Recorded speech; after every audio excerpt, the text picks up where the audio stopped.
issue 2 of DC's Metal Men Maxi series picks up right where the last issue left off, and I gotta say I like this issue a lot more than I liked the first issue. I'm not a big Metal Men fan. I barely know anything about the characters, if I'm being completely honest with myself, but I picked this one up because I just wanted something to read. That's pretty much why I picked it up. The first issue I thought was really good, but the second issue of Metal Men is surprisingly good, and it feels a lot like Westworld at the beginning of this, just in terms of the way robotics is presented. And the guy of Will Magnus, who's a character I read a bit of before this, I think he's kind of an asshole.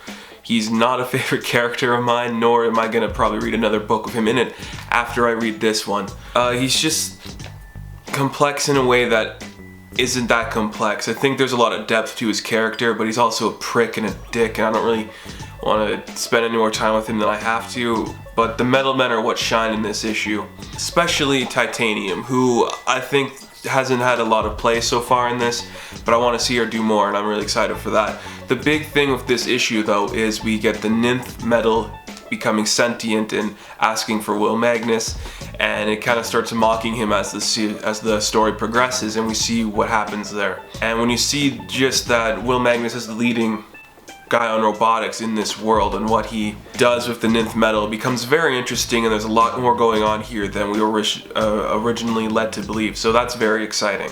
This issue was very simple and did everything right in the way it was presented. I think it's going to be a fun maxi series.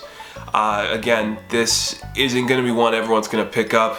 I know a lot of people might have issues with, who is writing this?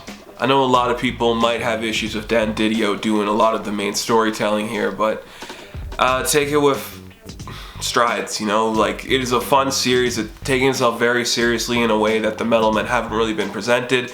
It's complex, it's emotional, and the idea of being rebooted or restarted up and Will Magnus dealing with the Metal Men in that regards, there's a lot of interesting stuff in here. Issue 2 is going to go to some good places for you if you're a fan of these characters, and if not, it's still a good read. I hope the series does well, because it's pretty interesting, but I don't have high hopes that a lot of people are going to read this one. So check it out. I recommend Metal Men number 2. The series is not bad so far, so pick it up, have fun. See if you guys enjoy it as much as I did.